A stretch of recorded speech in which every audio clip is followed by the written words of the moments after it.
If you'd like to get involved with Shoreditch Radio, or if you run any local projects or events, please contact us at info@shoreditchradio.co.uk. Esky boy, that no. Out to all my people. Hello, we're Vimba. Hi, this is Dean from Lois and the Love. This is Roman from Breton. I am Adam Fartley. I'm Orlando from the Maccabees. I am Colin Peters. I'm Lewis from Chapel Club. Hi, this is Guy from Zulu Winter. Hello, this is Carl Barat.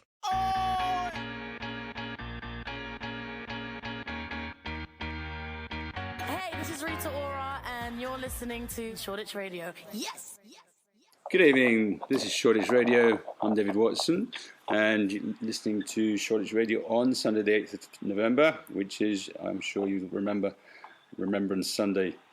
And some people will have remembered people who died in all wars, or some wars in the past. Hopefully we can look forward to a warless future, but it's perhaps a bit of a fond hope at the moment. To discuss tonight with our guests, first of all, I'll mention who they are. We've got Lujza Richter, esteemed actress, Brian McCool, teacher and activist, Steve White, National Union of Teachers representative for Waltham Forest, and James Folgate, recently qualified history teacher. Good evening, all of you. Good evening. Good evening. Let's just briefly talk about the doctor's strike, first of all. Steve, what do you think? Do you think Jeremy Hunt's lost the argument on this? Yes, I would agree with you. He has lost the argument. I think the offer that he's made is not sufficient. He is giving them something which he's saying is one thing and is absolutely another thing. So I would support the doctors on this one. James, do you think the doctors have got a good case? I think that doctors work incredibly hard and they must be rewarded for the work that they do. But one of the things that struck me as a teacher, as you said, was the fact that doctors actually get overtime. The time beyond their actual hours, they're paid overtime for. And as a teacher, and as I'm sure you're aware, I don't get any overtime. And there are certain things that I have to do in my job. And I care for the welfare of hundreds of children in a similar way that doctors care for patients. Their life chances are affected by my work. And I don't get any overtime. I put in hours today, and I worked over a lot of the half term. So you've got no sympathy for doctors? Well, I have more sympathy for me. And you don't think they should be able to strike? Is that what you're saying? Now, striking because is on Question Time this week, Chaka Amuna said he supported their right to strike, but he didn't think they should, which is kind of meaningless, isn't it? I mean, if you support their right to strike, then basically you should get behind them when they've got a just cause. That's the meaningless of Chaka Amuna as a Labour politician. It's a contradiction in terms, But what I would say is, a strike should be a last resort, and there are certain types of profession. For example, if somebody is dying, or lives are being put at risk, or is striking better than talking? I think we've got to keep on talking in that instance. Look, as a teacher, there are one-day strikes every now and then as a teacher, and the people that suffer are the parents who have to take time off work, and they lose part of their holiday entitlement, and they don't get paid for it. It's poor families that suffer more than anybody else caring for their children, because overworked teachers appreciate an extra day off, and it's often the case, and we go to the pub. And I'm sorry I'm saying things which are blasphemy, but it's absolutely true. If there was a teacher strike that lasted a month, maybe the government would do something about it.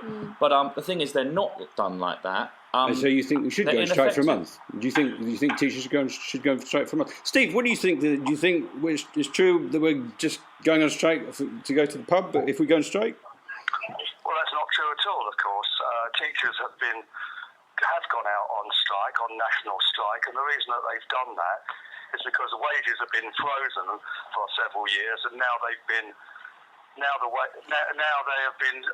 stopped at about 1% rise, and we're about 15% behind where we should be. But Steve, if I may interrupt, if you want no teachers to come into the profession, then I think the government are doing a great job. The fact is that teachers are not coming into the profession now because of the government's policies, and if they want the same thing to happen with the doctors, then they're going about it the right way. I think what they're trying to do is push back all people's paying conditions. I did hear James say that he didn't get any overtime. There's a real problem with the teacher's contract as it stands. The NUT policy, and I'm not speaking for the NUT, although I'm speaking personally here, the NUT policy is that there should be a 35-hour week, and that it's true that most things could be done in that time if the contracts were organised properly. So I think the argument that, well, doctors don't get overtime, do get overtime, teachers shouldn't get overtime, is a very poor one. I don't agree with that at all. What about James's point that actually it's working class parents who suffer the most when teachers go on strike? What do you say to that, Steve? I say it's the government's fault. The teachers shouldn't be put into a position where they feel the only thing that they can do is go on strike. Teachers don't really look forward to going on strike. It is something that they do as a last resort, and it takes quite a lot of building to even get a one-day strike. But yes, of course, parents do suffer, but they're also going to suffer from an education system that isn't financed properly. And unfortunately, I don't really believe that this government do care about the education system at all. They don't put enough money in.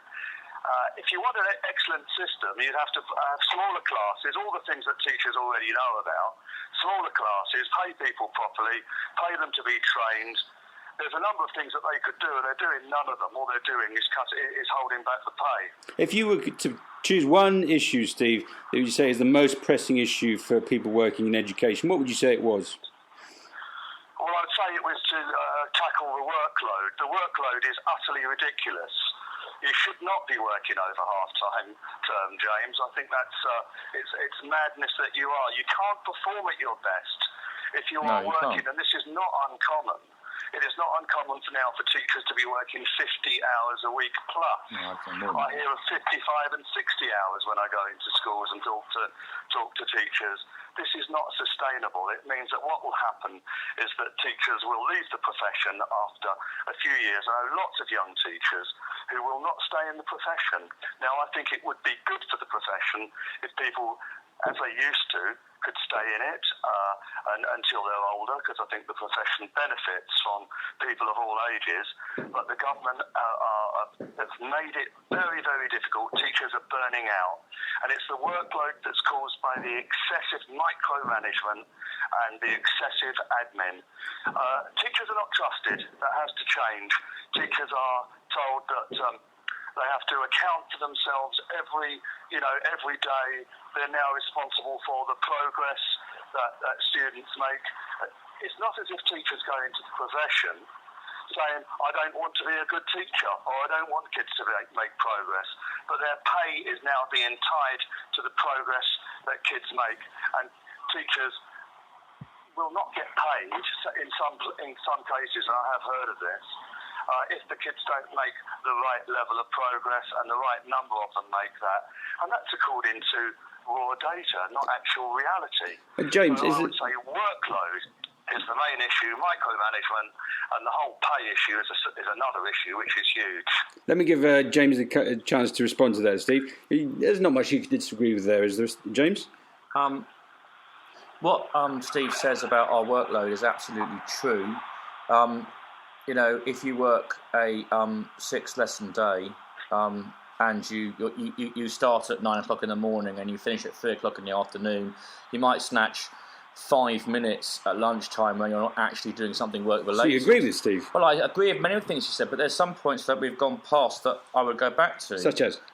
Well, I don't think that one-day strikes are particularly effective. Well, what would you recommend? Well, I would recommend that we stop being so confrontational, and I think we need to recognise that there never has been a time when government's changed its education policy because the teachers have had a strike.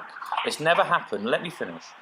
It's never happened. And what needs to happen is many schools are now academies which are financially independent. What they could do through legislation, rather like lorry drivers can only drive a certain number of hours before they have to have a break because they're not good at driving.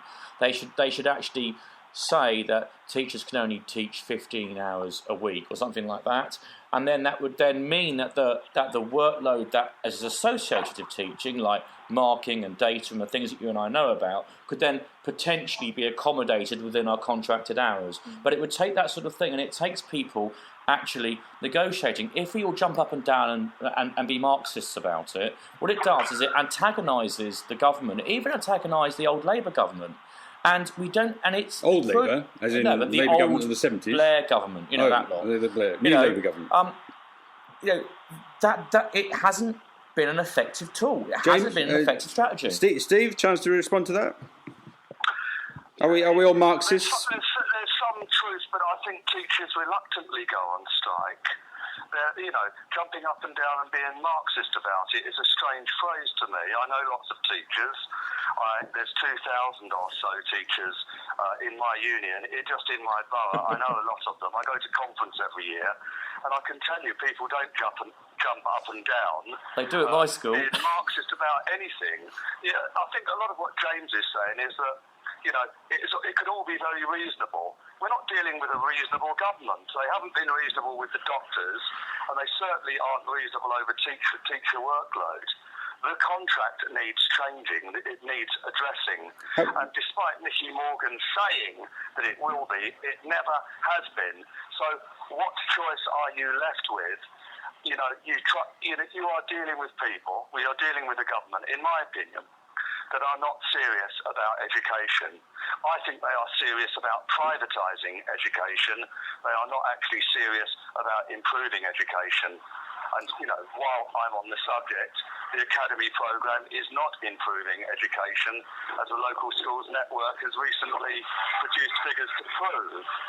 So I'm against the Academy programme. I think that education should be regulated by good local authorities. And I think you're not dealing with reason here, so you can't apply reason. You have to talk where you can, but if you run out of options with an unreasonable government, you may have to take action, which is why I would support it. So you would support one-day strikes or more sustained strikes than one-day? Sorry, I didn't hear that. Could you repeat that? Yeah, so would you support more strike action than just the odd one day per term, or what do you think we should do as teachers? I would like it not to be necessary, but I would support it if it becomes necessary. Yeah. And, okay, so moving on a little bit, what's your take on the conflict within the Labour Party? I know that you've recently rejoined the Labour Party. What's your take on the conflict? Yeah. Well, my view is that there are huge numbers that have joined the Labour Party recently because of Corbyn. Now, you could argue that it's a little bit of an accident that Corbyn has come to power and that the Labour Party didn't see that coming. But nonetheless, it speaks volumes to me that there are a lot of very frustrated people. Now, in Waltham Forest, where I joined the Labour Party, there was about 700 Labour Party members. There's now something like 1,800 with an additional 1,100 supporters. So the conflict, I think the Labour Party has to carry out the will of the new joiners. And I would be very upset if the old guard try and block that. But the way to solve that is more people to join. And I think there's lots of young people who are very frustrated with all sorts of issues like housing. How do you buy a house now? How do you even afford a rent? I know lots of teachers that have a room in a house and can barely afford the rent, do their marking in their bedroom. I think the old guard have got to listen to the new people that are coming on and represent them. I'm very unhappy with the sort of regrouping of, people in Labour Party, such as the Progress Group and other, what I would consider right-wingers, mobilising against Corbyn. Would you support some deselections? Corbyn has opposed deselection of certain MPs that don't support Corbyn, that don't support him. What would you say to that? I would support their deselection if they aren't supporting him. But Brian, have you got a take on this? I think Corbyn's in a difficult position in a sense because he's got a party where many of his cabinet probably don't fully support him. he's probably got a lot of old guard in the CLPs that don't support him. But I think we have got to make our noise heard, our voices heard in those CLPs, and Corbyn needs to be supported. I'm going to ask Brian what he thinks. He used to be a member of the Labour Party, and I don't think he's rejoined. Have you, Brian? No, I haven't. And would you? Are you thinking about it still? Possibly, but not yet. No. I was involved with the Labour Party, say in the 80s when Margaret Thatcher was in power. The whole attack upon the education system and the civil service has been since 1979. The whole creation of the welfare state was 1945 Labour government, where the right to education was free, to higher education, to university education. Everything's been cut since the neoconservative agenda to cut the civil service and to attack the public sector. So anyone who's trying to stop that would be on their side. James, do you still support Labour, even though you have problems with certain elements within the party? There are some things that Jeremy Corbyn has been saying which I am very enthusiastic about. Such as? Some of the proposals to nationalise various things which have become monopolies, like, for example, the utilities companies, and there are things which have been nationalised which are clearly ridiculous, like prison service and things that should be run by the state. Railways? I would agree. Railways is another example. Although, when you went on British Rail, there's a high chance of you being killed in the 1980s.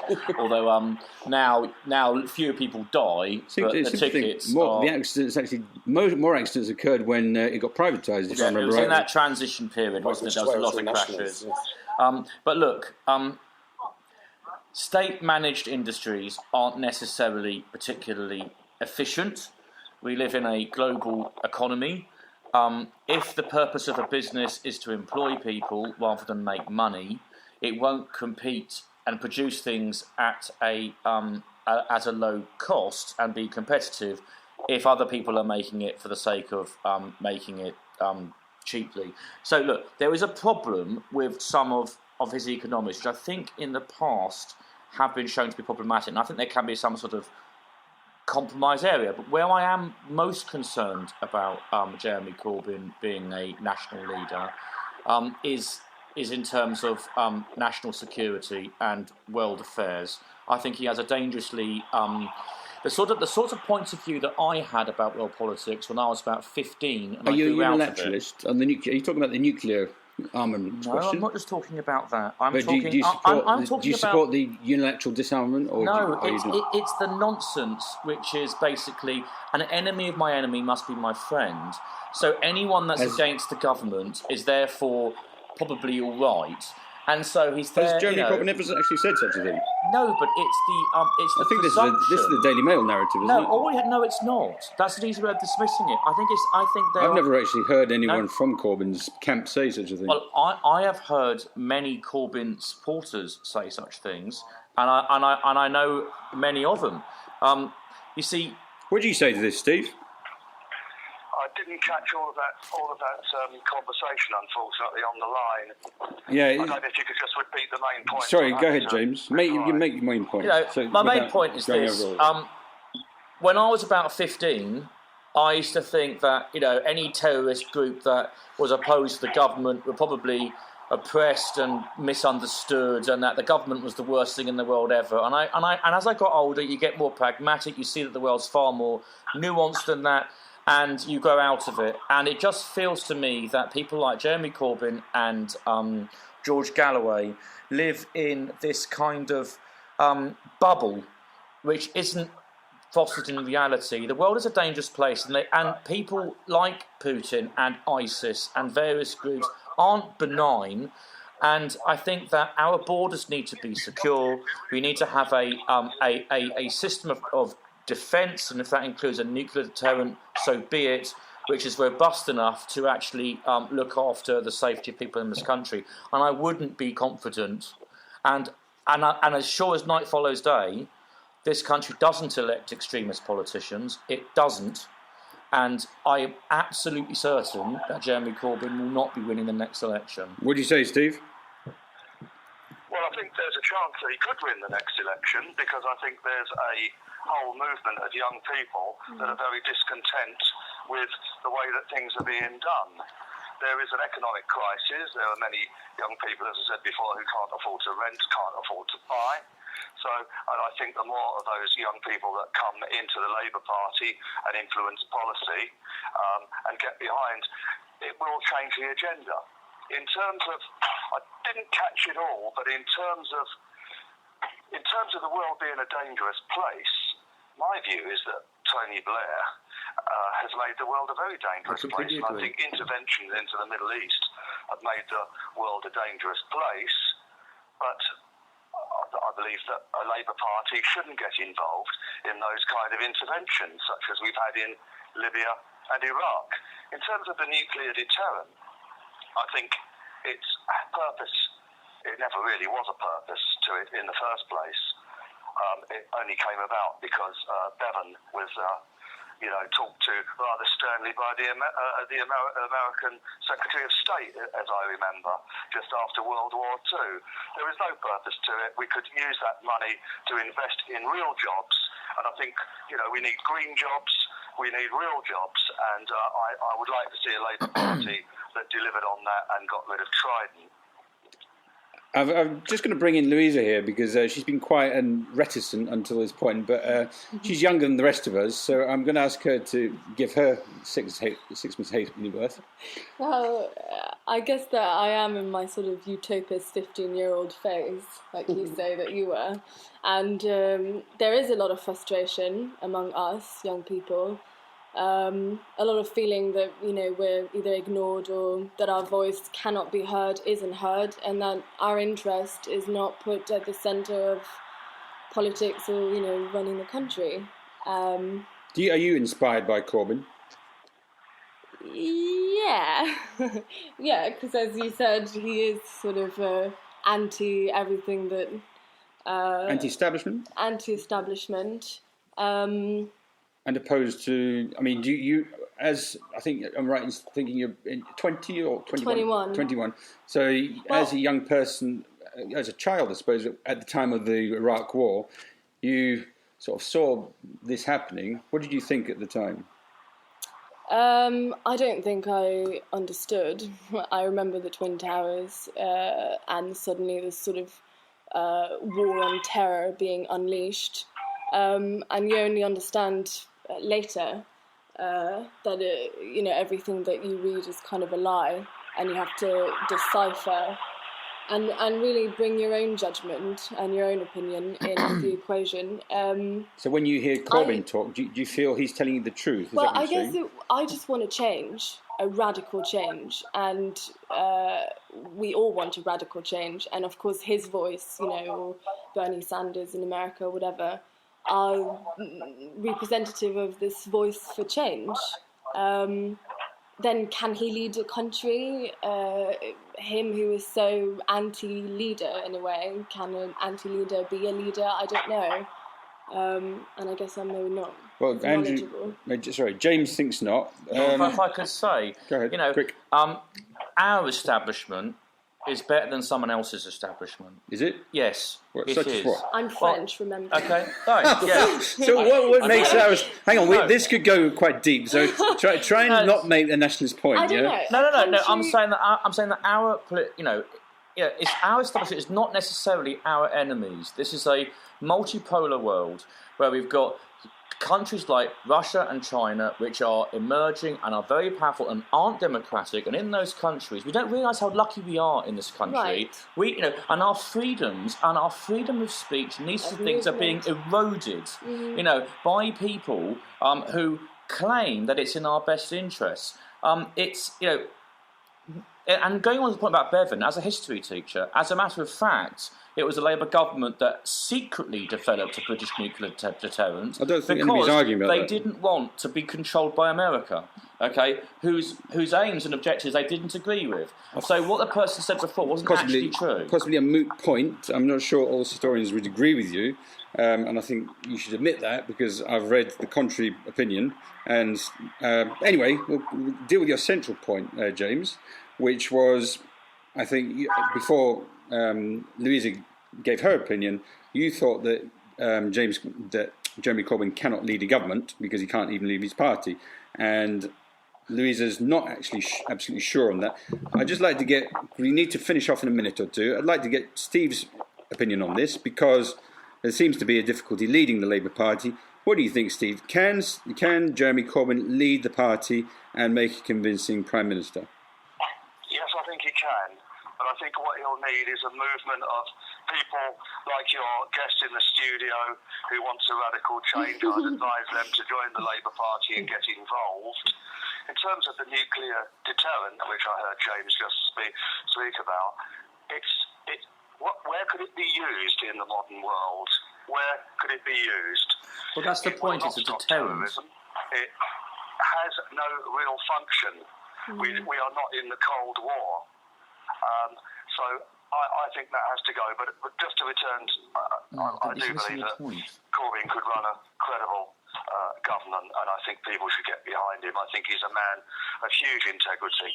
And I think that we're going to see a big dirty tricks campaign, which we've already started to see. But the more people that can get behind him, the better. I still believe that there's meetings all around the country. John McDonnell, I think, is coming to Walthamstow soon, and I hope a lot of people turn up at that one to hear him, and I hope as many people as possible get behind him, because I think it could be a credible alternative.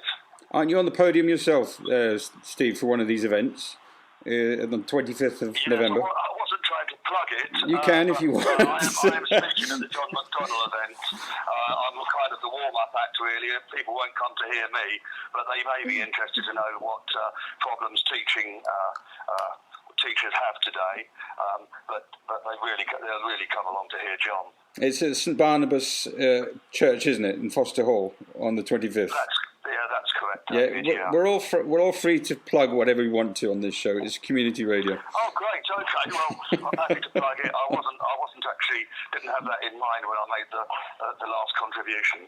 Anyway, I have to wrap up there, I'm afraid, Steve. But thank you very much for joining us.